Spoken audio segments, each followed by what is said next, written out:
What's up, family? Welcome back to the channel. Today we're gonna have another conversation.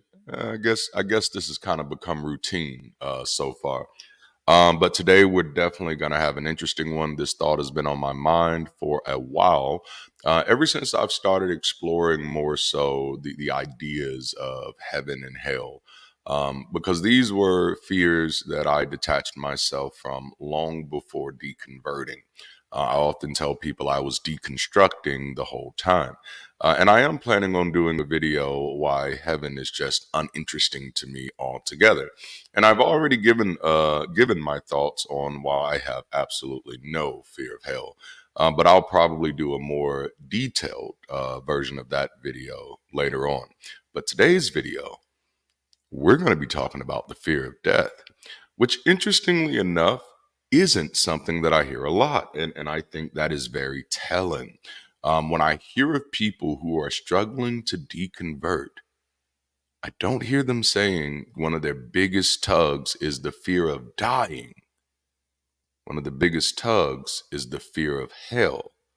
And I want to explore that, especially when so many make the claim that religion soothes the fear of death. All right. So before we jump in, please make sure to like the video, subscribe to the channel, hit that alert notification bell. Consider joining, supporting, or connecting with this community channel or content in any way that makes sense to you. And of course, check out the merchandise and the books because we have some of the dopest stuff out there. All right. Well, one of the first things you're going to notice is that my fire alarm hasn't went off yet. So that's good, right? And for all of you who made comments about the fire alarm, you know, I only laugh, and I'm gonna be honest with you. You may be offended, and if you are, I don't really give a damn. Obviously, you don't care if I'm offended, so I don't give a damn if you're offended. For you to think that the fire alarm that's on a video that you can pause, skip, stop watching is more annoying to you than it is to me. And I'm the motherfucker having to sit here and listen to it and work in it for 12 hours a day. You gotta be out of your fucking mind. Either that or you're just a fucking jerk, you know? And then everybody's advice was take the batteries out. Well, guess what? I did. It didn't change anything. Because that's not how fire alarms work, you dumbass. Sorry. No, I'm not. I meant that shit. A part of having a secular worldview is understanding when you don't have enough perspective or context in a situation to open your fucking mouth about it. Now, if you would like to send me a $150 to $200 ladder that would need to be 8 to 10 feet at least for me to get up that high to change that motherfucker and take it out, I'd be greatly appreciated. You know, yeah, appreciative. There we go. Yeah, I had to get that off my chest because that, it just really grinds my gears. I wish people would, I'm sorry, it creflows my dollars. I wish people would think about the utility of their advice before they try to give it. Number one, if your advice doesn't come with any type of willingness to help, I'm already averse to that shit. You know what I'm saying? And the funny thing is, this is never coming from my patrons. This is never coming from the people who are in my Discord. This is never coming from my YouTube members. This is just coming from people who are watching this shit and enjoying this shit for free and think that I should do extra work to make it comfortable for you. I'm sorry, I'm not that type of content creator. You know? Yeah. Yeah. All right, now that we got that out the way, let's get into this conversation. So today I want to dive into a topic that's been on my mind lately. A perspective that's a bit unconventional, but I think worth exploring. We often hear that humans have a natural fear of death and that religion steps in to soothe this fear with promises of an afterlife. But the more I think about it, the more I question whether this fear is truly innate. Upon closer examination, it becomes apparent that the fear of death might not be inherent to human nature at all. Instead, this fear is often a byproduct of religious indoctrination. So here's the thought. What if the fear of death isn't as natural as we've been led to believe? What if instead it's a constructed fear, one that has been instilled in us by religious teachings, particularly through the concept of hell? From a young age, many of us are exposed to religious narratives that equate death with the possibility of eternal punishment. We're told that if we don't adhere to certain beliefs or behaviors, we'll face dire consequences after we die. This association transformed death from a natural end of life into a gateway to potential eternal suffering. But let's step back for a moment and consider cultures and philosophies that aren't rooted in these monotheistic traditions. In various parts of the world, death isn't necessarily viewed with fear. For example, some Eastern philosophies embrace death as a natural transition, a part of the cycle of life. Indigenous cultures often honor death through rituals that celebrate the deceased journey without the looming threat of eternal damnation. In many cultures and philosophical traditions outside the influence of monotheistic religions, death is accepted as a natural part of life's cycle, an inevitable transition rather than a terrifying end. It's the introduction of concepts like hell, eternal damnation, and divine judgment that infuse death with dread and anxiety. These ideas are not innate fears, but learned ones, implanted by religious doctrines that equate death with potential eternal punishment. This suggests that the fear of death, as we commonly understand, might not be universal or innate. Rather, it could be the result of specific teachings that introduce the concept of hell, a place of perpetual torment awaiting those who don't conform to certain doctrines. So, is it death we fear, or is it the idea of hell? Now, let's balance this with some scientific insights. Psychologists have long studied thanatophobia, Thanos, the fear of death, and its impact on human behavior. Research indicates that while some level of apprehension about death is common, the intensity and nature of this fear can vary widely among individuals and cultures. Some scientists propose that a basis of fear is evolutionary, a survival mechanisms that keeps us out of dangerous situations, this fear of death. Then there's also the terror management theory, which we'll talk about a little bit more. This psychological theory suggests that much of human behavior is motivated by an unconscious fear of mortality. To manage this terror, people cling to cultural worldviews and belief systems that provide a sense of meaning and immortality, whether literal or symbolic. And I will say, when it comes to sociological and psychological theories, that word isn't used as grounded as it is on the in the realm of the hard sciences. And I use that term hard science and soft sciences, even though I know that there's a lot of controversial ideologies about what is considered soft science. And so, as a person from a sociological background, I am in no way saying that sociology or psychology are not hard sciences, but I am saying that many of their methods are descriptive, not prescriptive, and therefore sometimes using the word theory can be a little misleading. Just wanted to throw that out there. But and there's some more reasons we're going to hit that because you think of like a theory like terror management theory or a broken windows theory, which is a sociological theory, and if you try to think of those in the same way you think of the theory of evolution, um, you're going to come up with a mix match of how grounded this theory is, and often because psychological theories are often heavily infused with theistic support and theistic tendencies, and is often even subverted, by pseudo psychologists in the theistic world. They often use that as a way to undermine the hard science theories. So I just thought I'd throw that out there. All right.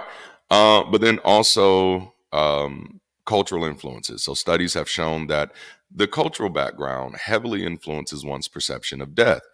Societies that view death as a natural part of life tend to have lower levels of death anxiety. And again, this speaks to the idea is that this may not be a natural fear at all, at least not natural to all humans. Now, what's interesting is that while there may be an evolutionary inclination to avoid death, understandable from a survival standpoint, the existential dread and profound anxiety some experience aren't necessarily universal. They can be significantly amplified by cultural and religious contexts.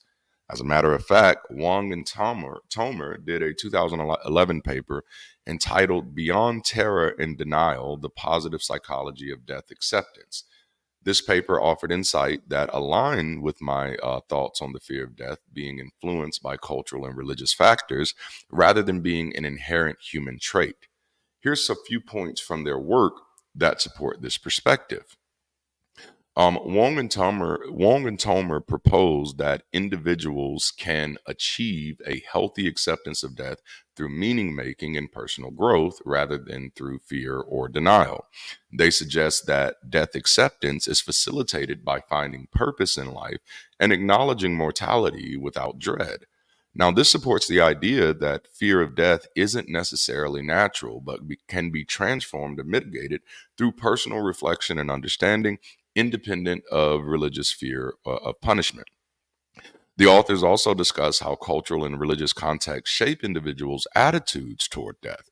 They note that certain religious teachings can exacerbate death anxiety by introducing concepts like eternal punishment or hell. This point aligns with the argument that fear of death is amplified by religious notions of an afterlife involving punishment, suggesting that without these teachings, the fear of death might not be as pronounced. And then Wong and Tomer critique the terror management theory, which posits that fear of death is a primary motivator for human behavior and that cultural worldviews serve to buffer this terror. They argue that TMT overemphasizes fear and neglects the human capacity for death acceptance through meaning making and positive psychology. Now, this critique supports the view that fear of death is not an unavoidable natural condition, but can be addressed through non religious means, and that religion might, in some cases, many cases, intensify fear rather than alleviate it. So the paper emphasizes that accepting death as a natural part of life can reduce fear, supporting my idea that the fear of death is not inherently natural but influenced by external factors. They highlight how religious teachings about punishment after death can heighten death anxiety, aligning with my argument that the fear of death is often a fear of hell created by religious doctrines. And then they also advocate for a positive psychology perspective, focusing on personal meaning and acceptance rather than fear and denial, which resonates with my suggestion that removing the fear of punitive afterlife allows for a healthier approach to mortality. These points from Wong and Tomer's work reinforce the perspective that the fear of death is significantly shaped by cultural and religious context, and that without the concept of a punitive afterlife, humans might approach death with less fear and more acceptance. So now let's talk about religion's role in shaping the fear of death. Religions, particularly those with doctrines of eternal punishment, can intensify the fear of death. By introducing the concept of hell, they add a layer of fear that goes beyond the natural instinct to preserve life. Death becomes not just the end of existence, but the potential beginning of everlasting suffering. This brings me to the idea that religion, in many cases, creates the very problems it claims to solve. By instilling an unsubstantiated fear of a punitive afterlife, it generates anxiety about death that might not have existed otherwise. This is a classic example of creating a disease and then selling the cure. By positioning itself as the only pathway to salvation and relief from this manufactured fear, religion maintains control over its adherents. Again, it's a classic scenario. Introduce a problem, then offer the exclusive solution. By instilling the fear of hell, religions can position themselves as the only path to salvation, providing relief from the very fear they help to generate. This manufactured fear can have profound effects on individuals, as many of us have already seen. There can oftentimes be a constant worry about eternal punishment, which can lead to significant psychological distress, such as anxiety and guilt. And then fear can be a powerful tool for ensuring adherence to religious norms and authorities, keeping you submitted to control, making you easier to control, and making you much more compliant. And then it's just a distraction from life. Obsession with the afterlife will distract from fully engaging with and appreciating the present life. And on a societal level, this dynamic can influence laws, education, and cultural practices, often in ways that prioritize religious doctrine over individual well being and empirical understanding. For example, even the most well intended believers can align themselves with the most inhumane policies and legislations if the fear that hellfire will be their reward for not falling in line, you know, which is what we often see. That's some of the nuance that we don't understand. You think, well, how could these people believe that this certain candidate is a good guy? Well, these people believe Jesus is a good guy. These people believe God is a good guy. These people believe Abraham is a good guy. You know what I'm saying? Like that's to be shocked that Christians don't know what good is to absolutely ignore history. I don't understand. I think, and I do have to call that out because I think so much that I see many times, even in the secular community, is unsubstantiated incredulity. I just can't believe people do this. Whoa, I know we're skeptical, but we're empirical as well. And there's plenty of data on this. And when I just say data, I mean, damn, history itself. Christianity has often aligned itself with things that were in no way, shape, form, or fashion good. They had a form of goodness that denied the very definition of good. You know? So, but that's because the way you get that is you redefine what's good. This is the argument that many believers go into when you try to have a debate with them on morality, which is why I do not debate with them on morality, you know, because they have no definition of morality. Their definition of morality is actually sovereignty and slavery. That's the definition of morality, in the sense that God can do whatever he wants to do, and whatever he declares is what is moral. Him doing whatever he wants to do is the sovereignty, us having to submit to whatever he says is the slavery. All right. And so if anybody else can convince them that their God wants a certain thing, doesn't matter whether that thing is good or not, because there's the sovereignty clause. God knows what's best. And who are we to tell him anything otherwise? Which is the slave clause. Sovereignty, God knows what's best. Slavery, who are we to challenge him? Just thought I should share. All right. So this manipulation exploits fundamental human concerns about the unknown. While it's natural to be curious or even uneasy about what we don't understand, transforming that uncertainty into a profound fear requires deliberate influence. Religion takes the unknown aspects of death and fills that space with frightening imagery and imaginary consequences, thus ensuring that followers feel dependent on religious institutions for protection and reassurance. All right, so in um, many churches in the South, and likely not just in the South, I say the South because going back to the advice that I gave in my earlier rant, I try to only speak to things that I have some contextual knowledge of. So when I say in the South, I am not in any way suggesting that this doesn't happen anywhere else. I'm suggesting that I'm not over there to be able to speak to that context, nor have I looked at the data. But in the South, what was very common, especially when I was growing up, is that children and women were highly dissuaded from stepping foot into the pulpit, what we just call the stage or the platform today. And by the way, the word pulpit has no biblically significant meaning. The word only appears in the Bible one time, and it's funny, it's not even in the New Testament, it's in the Old Testament.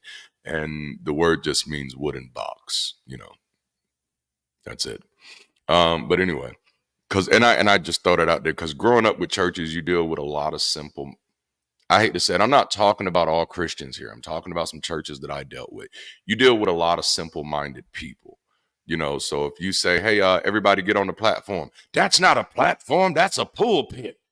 I couldn't stand shit like that. Oh, it used to Juanita my Bynums, man. I didn't like it. TD'd my Jakes. Ooh, that's probably not a good one to use in light of the Diddy scandal. Gonna have to put that one on the shelf for a while. TD, my Jakes may have a whole different meaning. That might be some innuendo there. But women and children were highly discouraged from ever stepping foot in a pulpit, often using imagery and imaginary consequences such as God would strike you down dead. This was constantly reinforced, right? Constantly reinforced that's how holy that area was, and that's how unholy or unqualified you were. That's how serious you had to take it. This became such an interesting phenomenon that there are adults today who still kind of abide by those rules. They're man, I, wo- I wonder if there is any research on stage fright in believers who come from those type of doctrinal systems, because it wouldn't just be that they're exclusively getting stage fright, but I'd be interested if there's any research that could indicate that there is more stage fright in believers who come from that type of context, because it does generate a hell of a lot of anxiety, which there's a lot of things like that in the church. Communion was another one, especially in holiness churches, because they literally say anybody who takes this unworthily, God will kill. You know, God was always obsessed with killing people again. So when you're like, hey, these I can't believe these Christians are aligning with these murderers. Hello, have you read the book? You know, but that had a obviously a heavy toll on children. But we eventually grew out of it for the most part, except for those of us who became preachers, who then had this, incredible anxiety every time you stepped on the pulpit. That if I'm not holy, if I'm not the person God wants me to be, then He may decide to kill me right here. And interestingly enough, that did happen to a pastor a few years after I deconverted. I don't know if God killed him, but he died. And people definitely, so quite a few people who knew some of the things that he had going on behind the curtains were definitely sure that God did it. But you think about that type of anxiety that creates for people, and you think about even for women who were struggling to find their own voice within the church, who still believed and attached themselves to the system, and somehow had to fight their way through that fear of God killing them in the pulpit if they felt like they had a gift to speak and to teach.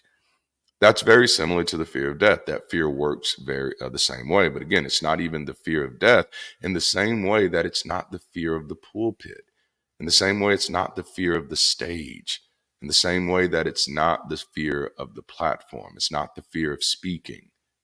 It's the fear of being eternally judged. That's where the fear is. Okay. So, moreover, the fear of death perpetuated by religion can hinder individuals from fully engaging with life. It shifts the focus from living meaningfully in the present to obsessing over an unproven afterlife. This diversion benefits religious organizations by keeping adherents preoccupied with adherence to doctrine rather than questioning its validity. By suggesting that the fear of death is unnatural and primarily induced by religious teachings, I am highlighting the manipulative tactics used to control and influence believers. This perspective encourages a reevaluation of why we fear death and challenges the notion that religion is a comforting force in this regard. Instead, it positions religion as the source of unnecessary fear, undermining its claimed role as a provider of solace. In essence, removing the religiously imposed fear of death could allow individuals to approach the end of life with acceptance and peace, free from the anxiety of eternal punishment. It opens the door to living more authentically and ethically, not out of fear of repercussions in an afterlife, but from a genuine desire to make the most of our finite existence. And hopefully, it helps people become more comfortable as long as this is still a thing, with getting insurance, with planning their will, and otherwise estate planning, because it is that fear of hell that has been subverted as the fear of death that often keeps people from keeps people putting those types of things off, with horrible generational consequences. So this argument turns the traditional narrative on its head, suggesting that to alleviate the fear of death, one might need to move away from religious doctrines rather than toward them. It posits that embracing a secular, evidence based understanding of life and death can lead to a healthier, more grounded approach to our mortality. And just, after my deconversion, that's just been like, oh, yeah, no duh, just kind of dealing with life as it is and not pretending that it's something else that you don't have any evidence of. I could see how that would probably not be the best thing. All right. So if the fear of death isn't entirely natural, but is in part a learned response shaped by certain religious teachings, what does that mean for us? First, it invites us to question and critically examine the sources of our fears, understanding that some of these anxieties are not inherent but imposed and can be liberating. It allows us to reclaim our perspective on death and life, free from the shadows of unfounded fears. Second, it encourages us to seek meaning and ethics grounded in reality. If we remove the fear of eternal punishment from the equation, we might find that our motivations for living ethically become more about mutual respect, empathy, and the shared human experience. Accepting death as a natural part of life doesn't mean we have to like it, but it can reduce unnecessary fear. It can prompt us to value the time we have, to foster connections, and to contribute positively to the world around us. Many philosophies and secular worldviews embrace this approach. They encourage us to find purpose and joy in the here and now rather than fixating on an unproven afterlife. In challenging the notion that the fear of death is natural and recognizing the role religion may play in amplifying this fear, we open the door to a more grounded and peaceful relationship with our mortality. By shedding imposed fears, we can focus on living authentically, embracing the experiences life offers, and facing the end with acceptance rather than dread. Which, now that I'm at that point, this also makes me want to do a video on the other side of this coin of how the hope of heaven. Mm, that's good. The hope of heaven. If I was still a pastor, oh my goodness, I'd preach that. I'd preach how Jesus is the hope of heaven. I said that like Furtick. But the hope of heaven and how that can be used uh, on a broader scope to use to keep people entrenched in poverty and entrenched in generational just bad decisions. But then also how the hope of heaven can be used to fanaticize some people. And we've seen that in Christian cults as well as in Islamic cults. And I'm pretty sure there's some other ones as well. So that will be that's going on the to-do list. So thank you for joining me on this exploration. I love to hear your thoughts. Do you think the fear of death is natural, or do you think it's learned? Do you think it's something that comes from within, or do you think it's forced on us from without? How do you approach this aspect of human existence? Let's have a conversation in the comments below. And I'm really interested in hearing what you thought about this one. This was a different one and another one that I kept under 30 minutes. Come on, boy, you doing it. Well, that's partly because I had to spend like 45 minutes wrestling with trying to figure out what to do with the fire alarm. And then finally I decided I just cut the breaker off while I'm recording, and then I'll have to cut it back on for safety reasons, obviously. Um, after I'm finished recording. And then, of course, I had to pull these notes together, which is like an entire research paper, mind you, while checking in on my team at work. And of course, I have a whole household here, and I have not eaten yet. So I do want to do that.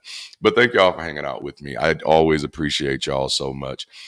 Even those of you who sometimes just say stuff that aggravates me, I still love you, still love your support.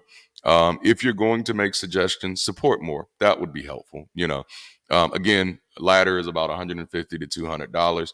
I don't have, but it is funny. It's not even the money margin that's a problem. I don't have the money margin to go out and spend $200 on a ladder to change one thing. Again, I have 4 kids, 2 of which are in, two of which are in high school. Both are in 11th grade. Next year, they got to get ready for college, and they're both active trying to build their extracurricular activities. So money margin is not something that I have. And as you heard from the Black non-believers things, no matter how well it seems like I'm doing, I assure you I am highly underpaid. And there's a lot of reasons that factor into that. But it's also the time margin, okay? I don't have the time, so when you hear something and you really think this is going to be something that's going to be distracting, or it's going to be something that's not going to help the channel proceed, your best foot forward is to get with some of the other supporters and say, hey, how can we help him with this? Because your advice is useless without help. You get a few people together and say, hey, we see how busy he is. That's how you respect people. You get context first before you start giving advice. Maybe you don't know how busy I am, but we do have an active Discord community, and you can jump in there and find out.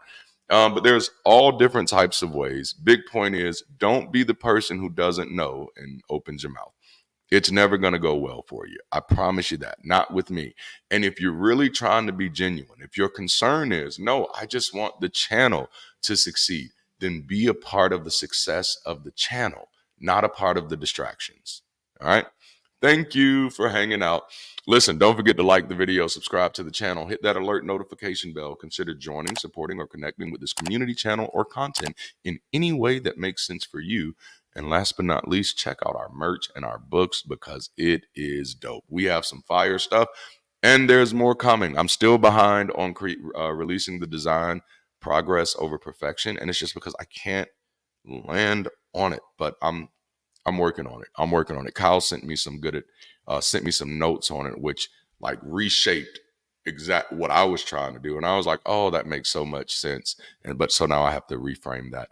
But anyway, thank you all for hanging out with me. I love you all. Have a wonderfully productive, progressive, and positive day. And until next time, keep rising, stay progressive, and stay beautiful. Only if you can. Or at least don't be a jackass. All right, I'll holla. I was living my life in the servitude of misunderstandings of people I loved. Giving it all, it was never enough. Because of the fall, I could never get up. I moved on from their misunderstandings. I am no longer standing.